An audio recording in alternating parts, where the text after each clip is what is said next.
치아는 불안하고 뭐 지카 바이러스가 있고 운동장이 아직 완성되지도 않고 뭐 여러 불안한 소식들이 들려오지만 그래도 이번 주에 개최될 것 같습니다. 브라질이 왜 이렇게 혼동스러운 나라가 됐냐? 그 중에 한 사람의 잘못 때문에 이런 큰 영향이 있다, 이렇게 말할 수가 있습니다. 이 한 사람이 룰라라고 하는 전 대통령입니다. 이 룰라 전 대통령은 너무 가난한 집에 태어나가지고 초등학교밖에 졸업을 못했습니다.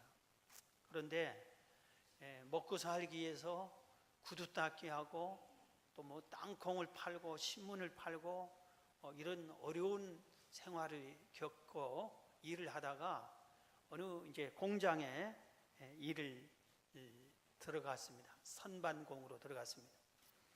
그런데 이 아주 어린 나이에 14살에 들어갔다고 하는데 거기서 가만히 일을 하다 보니까 근로자들이, 노동자들이 너무 핍박을 받고 불공평하게 일만 하고 제대로 보수도 받지 못하고 그런 겁니다. 그래서 이런 생각을 가졌습니다. 내가 이래서는 안 되겠다. 이 근로자들을 위해서 싸워야 되겠다. 그리고 노동운동을 시작을 했습니다. 그리고 우리 회사만 아니라 우리나라 전체 근로자들을 위해서 일하고 근로자들이 행복한 나라를 만들고 싶다, 이런 큰 꿈을 꾸고 그러기 위해서는 대통령이 되어야 되겠다, 이런 생각에 진보 정당을 만들었다고 합니다. 그리고 계속해서 대통령을 도전을 했는데 3번 만에 대통령에 당선이 됐습니다. 그리고 자기가 원하는 대로 근로자들이 잘 살 수 있는 나라를 만들고 경제를 회복시키고 여러 가지 힘을 썼습니다. 재선에 또 당선이 됐습니다. 그리고 자기가 퇴임할 때는 자기가 임명한 사람이 대통령이 또 됩니다. 그리고 뭐 퇴임할 때 지지율이 87%가 되는 세계 어느 나라의 대통령보다 가장 지지를 받은 그런 훌륭한 대통령으로 끝이 났습니다. 이랬으면 참 좋았고, 그 당시에 이 브라질의 경제가 미국, 중국, 뭐 독일, 일본 이런 다음에 파리까지 올라오고 그랬답니다. 그런데 나중에 세월이 조금 흐르고 지나고 보니까 이 룰러 대통령이 자기가 꿈을 이룬 후에, 대통령이 된 후에 뒤에서는 부정축제를 하고 뇌물을 받고 개인의 욕심을 채우기 시작한 것이 들통나기 시작한 겁니다. 그러다 보니까 기대가 컸던 백성들이 실망이 커가지고 아주 난리가 났어요. 그래서 온 국민이 하나가 되지 않고 서로 다투고, 그래서 지금 브라질 이번에 현 대통령도 아주 파면시키자고, 그래서 하원 통과하고 8월 달에 상원 통과할 가능성이 있고, 그래서 지금 대통령이 부재 중에 지금 올림픽을 하게 되는 그런 우스운 꼴이 되고 말았습니다. 이건 한 사람 얘기고 브라질 나라 얘기지만 우리 주변에도 이런 비슷한 일들이 많이 있습니다. 많은 사람들이 크고 작은 꿈을 꾸고 자기의 목표를 가지고 도전하면서 그 목표가 이루어진 다음에 그 다음에 잘하지 못해서 무너지는 경우가 너무 많이 있습니다. 우리나라에도 뭐 대통령이 감옥에 간 일이 흔하고 뭐 성공했다는 사람들이 감옥에 가고 무너지고 이런 것을 흔히들 보는 겁니다. 그런데 오늘 이와 비슷한 내용이 오늘 본문에서 가르치고 있습니다. 우리가 계속해서 출애굽기를 배우는데 오늘 본문은 이스라엘 백성이 강팍한 바로 왕의 항복을 해서 이스라엘 백성을 노예로 해방시킵니다. 하나님께서 모세를 통해서 이스라엘 백성을 내놔라 할 때 바로 왕이 내놓지 않았습니다. 그래서 하나님께서 모세를 통해서 10가지 재앙을 내렸어요. 마지막에는 바로 왕의 아들도 죽었어요. 첫째 아들이 죽고 짐승들이 죽고 애굽의 온 집집마다 첫 자식이 다 사망했습니다. 이 큰 재앙을 만난 후에야 이스라엘 백성을 내놓았습니다. 오늘 이스라엘 백성들은 애굽에서 나올 때 남자 장정만 60만 명이라고 했어요. 그러니까 전체 인구가 약 200만 명으로 추산을 합니다. 200만 명이 이렇게 노예에서 해방이 돼서 이렇게 딱 나오는데, 이때 하나님께서 노예에서 해방돼서 모세가 이끌고 이 백성을 나아가는 그들에게 하나님이 간섭하기 시작을 합니다. 그들에게 제일 먼저 한 일이 오늘 본문에 보면은 3가지를 명령을 합니다. 그 중에 하나가 뭐냐면은 희망을 가져라 그랬어요. 희망을 가져라. 오늘 본문 5절이 그걸 가리킵니다. 여호와께서 너를 인도하여 가나안 사람과 헷사람, 아모리 사람, 히 사람, 여부스 사람의 땅 곧 내게 주시려고 내 조상들에게 맹세하신 바 젖과 꿀이 흐르는 땅에 이르게 하시거든. 이 말 속에 하나님께서 이스라엘 백성들에게 400년이 넘게 노예 생활한 그들에게, 그들은 노예 생활만 해왔어요. 그렇기 때문에 태어나면은 노예예요. 아버지도 노예, 할아버지도 노예였어요. 자기도 노예입니다. 그리고 자기가 만약에 결혼을 해서 자식을 낳으면 내 자식도 노예예요. 쉽게 말해서 아무리 노력을 하고 열심히 공부를 하고 열심히 돈을 번다고 한들 돈을 개인 소유할 수도 없고 공무원이 될 수도 없고 좋은 직장에 취직할 수도 없고 내 땅 한 평도 살 수가 없어요. 노예예요. 이들에게 하나님께서 제일 먼저 말하는 것은 너희들에게 가나안 땅을 주겠다. 너희 조상 아브라함, 이삭, 야곱, 요셉에게 언약한 땅 가나안 땅을 주겠다. 이 땅을 바라봐라. 이 땅이 너희들의 땅이다. 희망을 주는 겁니다. 우리도 이제 우리 땅을 가질 수 있구나. 우리가 자유롭게 살 수 있는, 우리가 나라를 이루고 평안하게 살 수 있는 그 가나안 땅을 바라볼 수 있구나. 우리가 그 가나안 땅으로 가면 되겠구나 하는 이런 희망을 하나님께서 주신 겁니다. 제일 먼저 이 희망을 주신 거예요. 왜 그랬을까요? 노예의 생활을 400년이 넘게 했기 때문에 노예의 그 근성을 바꾸기 위해서 그런 겁니다. 당시 노예는 개인의 소유물이었어요. 그래서 동산과 같다고 그랬어요. 매매할 수 있어요. 사고 팝니다. 그리고 교환할 수가 있어요. 우리 집 노예와 저 집 노예와 바꿀 수 있어요. 임대해 줄 수도 있어요. 노예는 주는 것만 먹어야 돼. 시키는 일만 해야 돼. 자기가 모르는 다른 의견을 내고 다르게 일하고 그럴 수 없어. 시키는 일만 해야 돼요. 그런데 하나님께서 그 노예 생활에 찌들 대로 찌든 젖어 있는 이스라엘 백성들에게 희망을 주는 거예요. 너희들은 이제 노예가 아니다. 하나님의 백성이다. 하나님의 자녀다. 그리고 너희들이 자유인이 돼서 너희들의 나라, 너희들의 땅이 있다. 가나안 땅을 바라봐라. 가나안 땅이 너희들이 거할 복된 땅이다. 이렇게 희망을 불어넣어 주신 것입니다. 그래서 우리가 이 세상에 살면서 참 중요한 것 중에 하나가 있어요. 우리도 모르게 노예 생활을 하고 있습니다. 어떤 사람은 돈의 노예가 돼요. 어떤 사람은 의식주 문제가 노예가 돼요. 자식의 노예가 돼요. 어떤 사람은 명예에, 어떤 사람은 쾌락에, 어떤 사람은 취미 생활에 완전히 노예가 돼요. 거기에 푹 빠져서 거기 원하는 대로 거기로만 빠져들어가는 그런 사람들도 종종 있습니다. 우리도 이 노예 근성을 벗어나야 돼요. 그리고 내가 누군가를 알아야 돼요. 나도 하나님의 백성이고 하나님의 자녀고 이 땅에서 구속받고 살 사람이 아니라 하나님의 은혜 가운데서 자유롭게 평안을 누리면서 내가 살 수 있어야 되는 겁니다. 우리가 직장 생활 하나를 점검해 보면 직장 생활을 노예 생활 같이 직장 생활해서는 안 돼.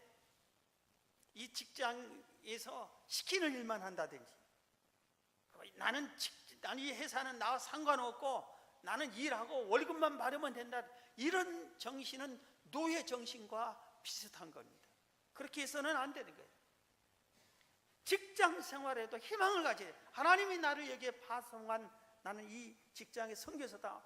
내가 이 직장에 여기서 열심히 일해서 행복한 삶을 살고 하나님께 영광 돌리고 나도 이 직장에서 임원도 되고, 이런 희망을 가져야 돼요. 내가 여기서 가장 보람된 일을 해야 되겠다, 이런 희망을 가져야 됩니다.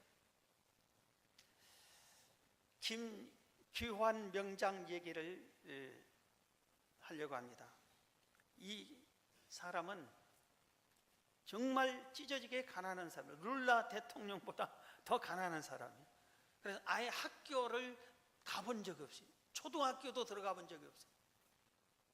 세상에 다 친척도 없고 도와주지도 않고, 그래서 자기 딱 여동생과 어린 소년이 할 수 없어서 거러지 생활을 하다가 웬 할머니 밑에서 보호를 받습니다. 소년이 어느 날 우여곡절 끝에 어느 한 회사에 비정규직도 아닌 잡부로 겨우 어떻게 들어갑니다. 잡부에 잡부. 사원. 오늘 그만두라면 그만둬야 할 그럴 사람입니다. 그런데 거기에 잡부로 딱 들어간 이후에 이 소년이 생각을 바꿨습니다. 이 회사는 우리 회사다. 나는 여기서 열심히 일해야 되겠다. 그렇게 생각하고 그 다음 날부터 출근을 하는데 그 회사에 직원이 어떤 때는 2만 명, 3만 명 되는 수많은 직원인데 제일 먼저 출근합니다. 몇 시에? 새벽 5시에 출근합니다. 그런데 뭐 어느 한 날 하루에 그것만 한 게 아니라 날마다 매일매일 새벽 5시에 출근합니다. 그리고 아무도 자기에게 뭐라 하지 않는데, 시키지 않는데 제일 먼저 와서 회사를 깨끗하게 청소를 합니다. 이 회사에서 두 번째로 일찍 출근한 사람이 있어요. 이 사람은 새벽 5시 20분에 출근해요. 이분이 사장님이에요. 이 회사의 정책임자예요. 어느 날 이렇게 보니까 자기보다 먼저 어떤 어린 소년이 열심히 자기 회사를 청소하고 있어요. 예, 너 누구냐 하고 물어보니까 이 소년이 대답해, 아저씨는 누구세요? 그래. 사장이 누군지도 모르는 겁니다. 아저씨는 누구세요? 그래서 사장님, 야, 누가 시키든 왜 청소를 그렇게 열심히 하니? 아니요, 내가 좋아서 하는데요. 우리 회사니까요. 아, 사장님이 감동을 먹었어요. 저놈이 누구지? 저놈이 왜 저러지? 와서 보니까 2년 동안 계속 그 일을 하고 있는 거예요. 알고 보니까 잡부예요. 그래서 사장님이 기특해서 2년 후에 반장으로 승진시켜줬어요. 잡부들 몇 명 대표로 승진시켜줬어요. 그 다음부터 이제 딱 이렇게 일하다 눈이 다른 데로 또 돌리는 거예요. 회사를 열심히 일하는데 회사 주변에 빈 땅들이 있어요. 거기다가 꽃을 심으면 너무 좋을 것 같아서 꽃을 심는데 도라지 꽃을 심으세요. 도라지 꽃이 막 확 피어나기 시작합니다. 그런데 마침 미국에서 바이어가 왔습니다. 이 회사에. 이 바이어를 극진히 모시고 우리 물건을 사달라고 계약하자고 이렇게 잘 모시고 구경을 다 시키고 다 보고를 하고 이렇게 하는데, 이 바이어가 이 회사에 너무 아름다운 도라지 꽃이 사방에 피어 있어요. 이 꽃 이름이 뭐냐고, 꽃이 너무 아름답다고 한데 이 소년이 그 꽃 이름을 초등학교도 못 다니니까 영어를 어떻게 하겠어요? 한마디도 못 합니다. 그런데 옆에 있는 바이어가 얼른 대답해요. 아메리칸 스타 플라워라고. 미국 성조기에 있는 별을 생각하고 이 도라지가 별처럼 생각하거든.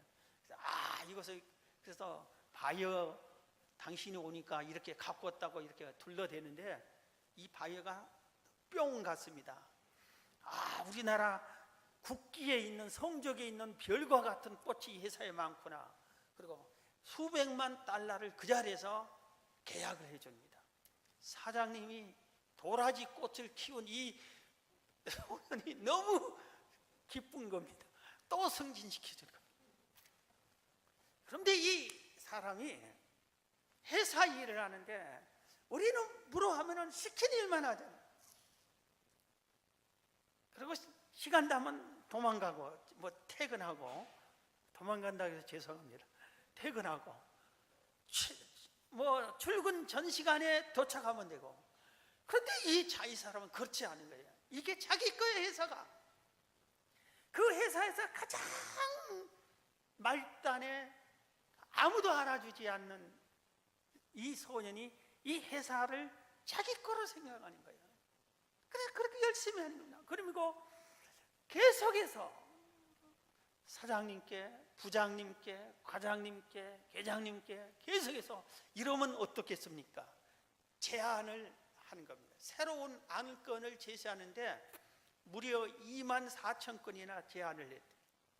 그걸 계산해 보니까 하루에 몇 가지씩을 새로운 것을 제안해낸 거예요. 이 사람이 나중에 국제 발명 특허를 62개나 받습니다. 우리나라에 그 다음에 뭐 훈장도 받고 대통령 표창도 뭐 4번이나 받고 장영실상을 받고 발명 대상을 받고 이렇게 하고, 그 다음에 이 사람이 실력이 없으니까 뭐 이런 자격증을 따는데 몇 번씩 떨어져도 계속 자격증하고, 그 다음에 그 도라지 꽃이 뭔지를 몰라가지고 영어가 필요하다. 우리 회사에 오면은 외국인들이 각 나라에서 오는데 영어가 필요하다. 그래서 이 초등학교도 못 나온 이 사람이 5개 국어를 하게 됩니다. 우리나라의 보물과 같은 사람이 됐습니다. 자랑스러운 한국인이 된 거예요. 이 사람에게 노예의 근성이 있어서, 야 잡부 너 저 휴지 주워 하면 그 휴지만 줍고 있으면 되고, 그 다음에 몇 시 퇴근해, 몇 시에 가면 안녕히 계십시오 퇴근하면 되는데, 이 사람은 그게 아니라 이겁니다. 나는 여기에 회사의 직원이 아니다, 주인이다. 주인의식을 가진 거예요. 노예 근성으로 시킨 일만 하고 정해진 할당만 채우면 되는 거, 그게 아니라 이겁니다. 우리 회사를 위해서, 나아가 우리 나라를 위해서, 나를 위해서 내가 새로운 것을, 항상 새로운 꿈을 갖고 새로운 힘을 가지고 계속해서 도전하고 연구하고 발전시키고 그런 희망에 부풀어서 살다 보니까, 필요한 것을 계속 노력하다 보니까 지금 이 사람은 한국의 보물과 같은 사람이 되었다 이겁니다. 사랑하는 성도 여러분, 우리에게도 나도 모르게 스며들어 있는 이 노예 근성, 시키는 것만 하면 된다, 내가 뭐라고 그러지 말고 이런 것을 버리시기를 바랍니다.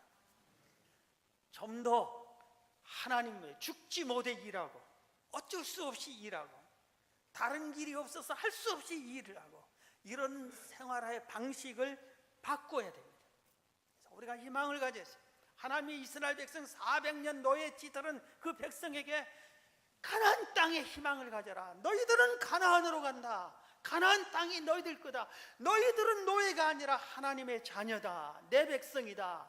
이 희망을 하나님이 제일 먼저 심어주는데, 이 희망이 이스라엘 백성에만 주는 것이 아니라 오늘 하나님을 믿는 우리에게도 주신 겁니다. 이 희망을 여러분이 소유하시기를 주의 이름으로 축원합니다. 두 번째입니다. 오늘 본문에 보면은 하나님께서 너희들이 이제 가나안 땅에 도착할 것이다, 도착하거들랑 두 가지를 잘하라고 두 가지를 명령합니다. 그 중에 하나가 오늘 본문 출애굽기 13장 6절입니다. 이랫동안 무교병을 먹고 일곱째 날에는 여호와께 절기를 지키라. 절기를 지키라. 10절에 보면은 이 절기를 해마다 절기가 되면 이 규례를 지킬 지내라. 첫 번째 뭐냐면은 하나님이 정해놓은 절기, 무교절, 유월절 이런 절기를 지키라 그랬습니다. 이 절기를 지키면서 왜 후손들이 왜 이 절기를 지킵니까 하거든 우리 조상을 하나님께서 노예에서 해방시켰다. 우리 하나님이 우리를 인도해 주었다. 하나님을 기억하게 해라 이겁니다. 그 다음에 또 한 가지 절기를 지키라고. 그 다음에 오늘 본문 11절 12절에 보면은 여호와께서 너와 내 조상에게 맹세하신 대로 너는 가나안 사람의 땅에 인도하시고 그 땅을 내게 주시거든 너는 태에서 처음 난 모든 것과 내게 있는 가축의 태에서 처음 난 것을 다 구별하여 여호와께 돌리라. 수컷은 여호와의 것이다. 가축의 첫 새끼를 하나님께 바쳐라 그랬습니다. 그래서 자식들이 아니 왜 이 가축의 첫 새끼를 하나님께 바칩니까? 묻거든 우리는 노예였다. 아무것도 없었다. 그런데 하나님은 우리에게 이렇게 복을 주셨다. 이 모든 것은 하나님이 주신 것이다.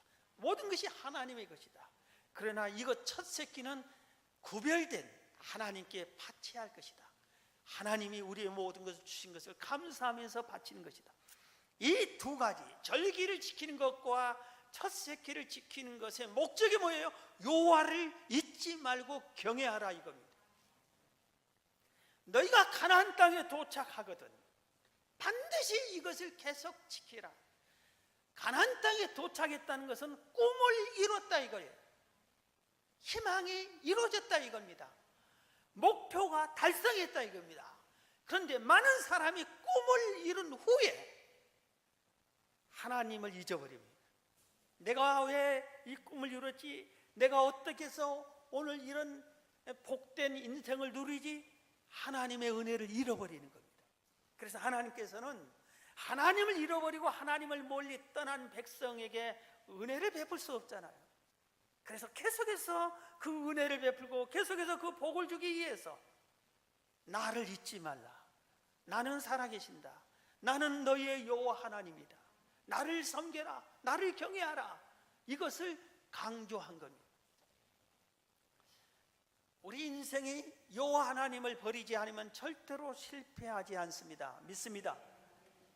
우리가 하나님을 끝까지 경외하면 반드시 우리 인생은 성공합니다.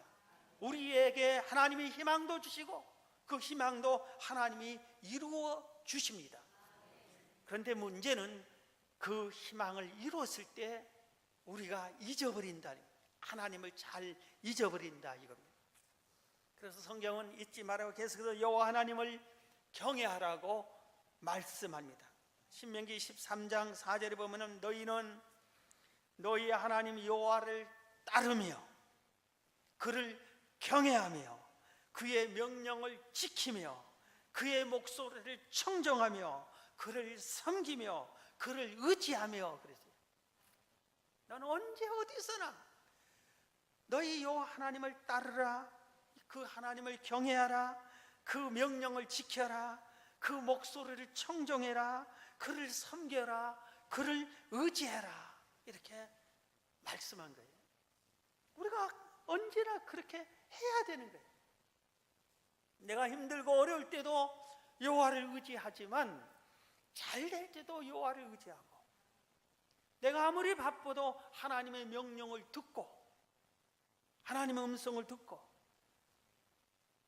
아무도 보지 않아도 하나님의 명령에 순종하고 그 말씀을 지키고 아무리 바빠도 하나님을 섬기고 내가 할 수 있어도 능히 할 수 있어도 내 힘으로 하지 않고 하나님을 의지하고 이렇게 할 때 여호와를 경외할 때 하나님께서 우리에게 은혜를 베풀어 주십니다. 여러분들이 바로 이 여호와를 경외하기를 주의 이름으로 축원합니다. 그 다음에 하나님께서 오늘 한 가지 더 합니다. 노예에서 막 해방된 그들에게 희망을 주고 그 다음에 너희가 가나안 땅에 도착하거든 나를 경외하라 그렇게 하면서 하나님이 나 몰라라 한 게 아니라 구름 기둥 불 기둥을 딱 주십니다. 할렐루야. 이게 하나님이 얼마나 좋으신 하나님인가를 우리가 알 수 있어요. 애굽의 중동 지역의 그 뜨거운 광야를 지날 때 이제 가나안 땅으로, 애굽에서 가나안 땅으로 가야 됩니다. 가는데 가장 빠른 지름길이 있어요. 4일이면 가요. 그런데 그 길목에는 블레셋 강대국들이 지키고 있어요. 그렇기 때문에 거기를 지나가면 이들과 싸워 이겨야 되는데, 노예 생활만 했던 이들이 질서도 잡히지 않고 조직도 되지 않고 군사도 모집하지도 않고 훈련도 안 된 그들과 강대국 블레셋과 싸우면 백전백패할 수밖에 없어요. 그럼 나 흩어지고 도망가고, 뭐 하나님이 10가지 재앙을 내려서 우리를 해방시켰다, 그건 패카맣게 잊어버리고 다시 애굽으로 가서 노예 생활할 것이 뻔합니다. 그래서 하나님께서 희망을 주고 거기 가거든 나를 잊지 말고 경외해야 된다, 그렇게 한 다음에 구름 기둥, 불 기둥을 딱 세워주는 겁니다. 이 구름 기둥, 불 기둥이 움직일 때만 나를 따라오내라. 구름 기둥만 따라오면 된다. 밤에 불 기둥만 따라오면 된다. 멈추어 설 때는 그 구름 기둥 그늘 아래 거하면 된다. 불 기둥이 멈춰 있거들랑 그 불 기둥 밤에 추운데 그 따뜻한 불빛 밑에서 거하면 된다. 움직이면은 따라가면 된다.